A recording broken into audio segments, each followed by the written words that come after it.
성도들의 삶은 세상에서 악의 유혹과 또 시험을 견디고 이겨내야 하는 치열한 영적 전쟁이라고 말할 수 있습니다. 또 때로는 다른 사람들에게 해악을 끼치는 악한 자들이 어떤 제재나 고난도 당하지 않고 오히려 득세하는 모습을 볼 때는 우리의 내면에 깊은 고통을 느낄 때도 있고 내가 가졌다는 나의 신앙이 참으로 초라하게 느껴질 때도 있습니다. 다윗의 생애를 연구해 보면 정말 기가 막힌 고난과 위기의 때를 경험하는 것을 우리가 알게 되죠. 다른 누구도 감히 그의 앞에 나서지 못했던 골리앗을 물리치고 나라를 구했습니다. 그럼에도 불구하고 사울이 죽인 자는 천천히요 다윗이 죽인 자는 만만이라고 하는 여인들의 칭하의 그 노래에 사울 왕은 다윗을 오히려 크게 질투하면서 자기의 신하인 그 다윗을 쫓으려고 부하 3천 군사를 이끌고 그를 추적에 대며 이로 인해서 다윗은 무려 10년이 넘는 시간을 광야의 도망자 생활을 하게 되는 기가 막힌 상황을 경험했다고 하는 거죠. 그런가 하면 심지어 아들인 압살롬과 신하들의 반역으로 인해서 다윗은 예루살렘 왕궁을 떠나야 하는 수치를 당하게 되고 많은 이들이 조롱과 비방을 하는 것을 감당해내야 됐던 어려운 시간이 있었습니다. 이렇게 기가 막힌 불의한 세상을 경험하면서 다윗, 과연 그는 어떤 기도를 하나님 앞에 드렸을까요? 불의한 세상 속에서 우리는 어떤 기도를 할 수 있을까요? 오늘 다윗은 기도합니다. 첫째로 나의 하나님이여 침묵하지 마시고 나의 기도를 들으소서. 1절과 2절의 말씀을 보겠습니다. 여호와여 내가 주께 부르짖으오니 나의 반석이여 내게 귀를 막지 마소서. 주께서 내게 잠잠하시면 내가 무덤에 내려가는 자와 같을까 하나이다. 내가 주의 지성소를 향하여 나의 손을 들고 주께 부르짖을 때에 나의 간구하는 소리를 들으소서. 우리들이 누군가와 관계를 할 때 굉장히 답답하고 어려울 때가 어떨 때예요? 소통이 제대로 안 될 때 우리는 굉장히 어려움을 느끼죠. 더군다나 상대방이 동문서답을 하거나 묵묵부답으로 침묵을 지킬 때는 더욱 마음이 어려워집니다. 그런데 만일 하나님과 우리와의 관계가 이런 관계라면 얼마나 그 고통과 답답함이 더하겠어요. 더군다나 어려운 위기와 고난의 때에 하나님께서 침묵을 하고 계신다면 그 느끼는 고통이 얼마나 더하겠습니까? 오늘 다윗은 만일 이 고난의 때에 주께서 나에게 계속 침묵하신다면 나는 마치 무덤에 내려가는 자와 같은 사망의 고통을 당하게 될 거라고 호소를 하고 있어요. 이 불의한 세상 속에서 위기와 고난을 당하고 있는데 내가 의지하는 하나님마저 나에게 침묵하신다면 나는 마치 죽은 자와 같을 뿐이라고 탄식을 하고 있습니다. 그런데 우리들이 시편이나 또는 다윗의 생애를 우리가 조명해 보면서 다윗에게서 보게 되는 귀한 영성은 무엇이냐면 주님의 침묵 앞에서 함께 더불어서 자포자기하거나 침묵하는 것이 아니라 오히려 주님을 향한 더 깊은 갈망으로 기도의 수위를 높인다고 하는 것입니다. 내가 주께 부르짖으오니 나의 기도를 들으소서. 주께 부르짖을 때 나의 간구를 들으소서 간절히 기도합니다. 다윗은 적어도 하나님은 살아계신 하나님이요 나의 기도를 들으시는 하나님인 것을 굳게 확신하고 있기 때문에 더욱 주님께 나아가고 있다고 하는 것이죠. 어제 27편에서 다윗이 굳게 확신하면서 선포한 것이 무엇입니까? 27편 13절과 14절 주옥과 같은 말씀을 우리가 함께 받았습니다. 우리 함께 읽어봅시다. 내가 산자들의 땅에서 여호와의 선하심을 보게 될 줄을 확실히 믿었도다. 너는 여호와를 기다릴지어다. 강하고 담대하며 여호와를 기다릴지어다. 다윗은 굳게 확신했습니다. 내가 기도하고 있는 것을 반드시 나의 살아 생전에 산자들의 땅에서 반드시 하나님의 선하심으로 나는 보게 될 것이며 응답을 받게 될 것을 확신했다고 하는 것입니다. 그것을 믿기 까닭에 스스로에게 선포하고 있는 것입니다. 너는 여호와를 기다릴지어다. 강하고 담대하며 여호와를 기다릴지어다. 나는 결코 물러서지 않겠다는 것입니다. 오히려 강하고 담대하게 오히려 고난의 때에 더욱더 하나님께 기도할 것이며 그를 기대할 것이며 그를 기다릴 것이다 라고 선언하고 있다고 하는 것입니다. 사랑하는 성도 여러분, 불의한 세상을 살아가면서 때때로는 불의가 득세해 보이는 불합리한 상황 속에서도 결코 침묵하지 마시고 마침내 들으시고 응답하실 하나님을 신뢰하며 기도의 줄을 굳게 붙드시기를 바랍니다.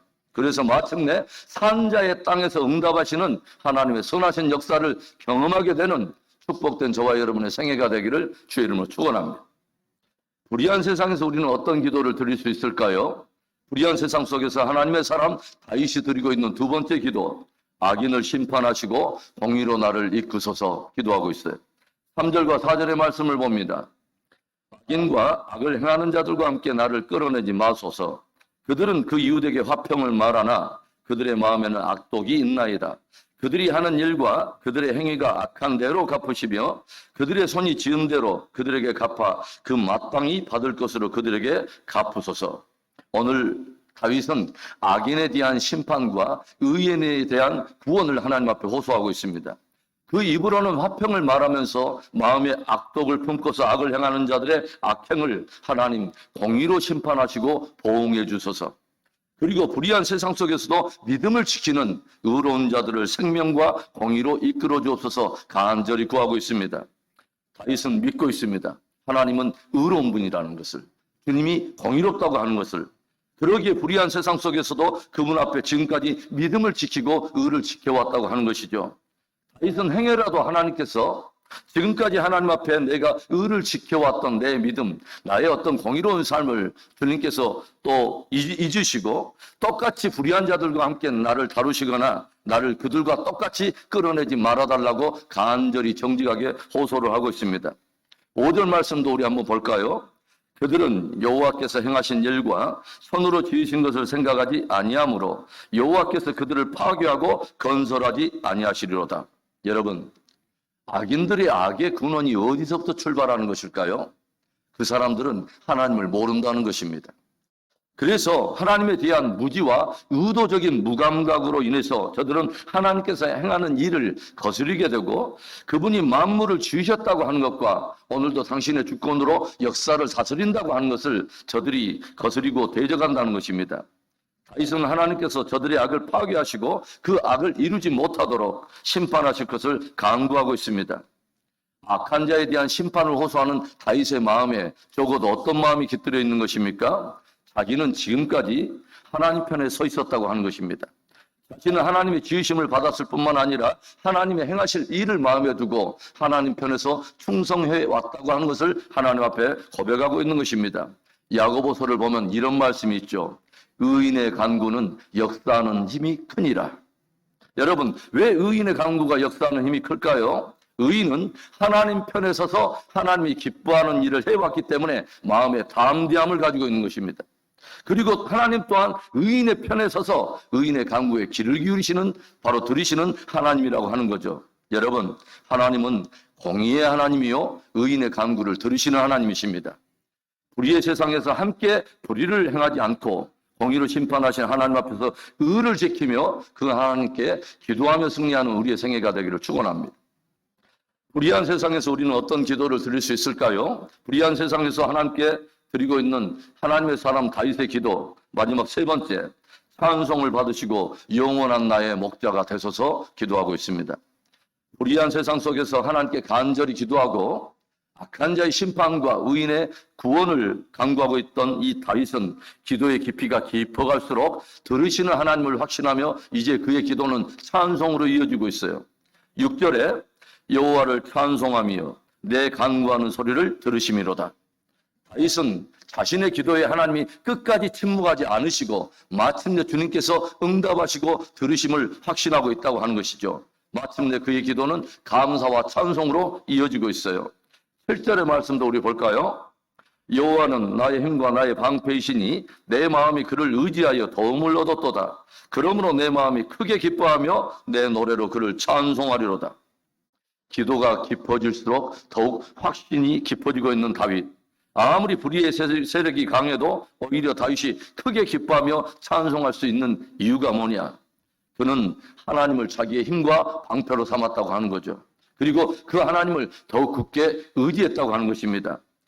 다윗은 하나님은 그를 의지하는 자들의 하나님이 되어주시고 마침내 그들을 구원하실 것을 신뢰하면서 마지막에 이렇게 마무리하고 있습니다. 9절에 주의 백성을 구원하시며 주의 산업에 복을 주시고 또 그들의 목자가 되시어 영원토록 그들을 인도하소서.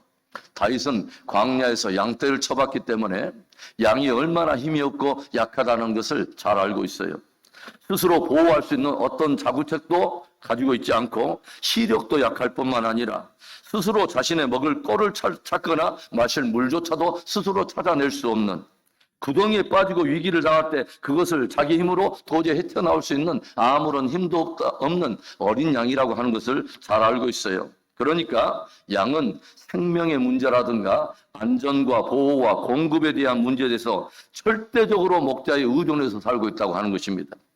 양은 그렇게 오직 목자에 의존해서 살고 있기 때문에 다윗도 역시 불의한 세상 속에서 내 힘으로 헤쳐나갈 수 없고 아무것도 스스로 해결할 수 없다고 하는 것을 스스로 알기 때문에 하나님을 나의 목자로 붙들고 끝까지 내 평생에 하나님만을 따라가는 하나님의 양으로 살 것을 결단하며 고백하고 있는 것입니다.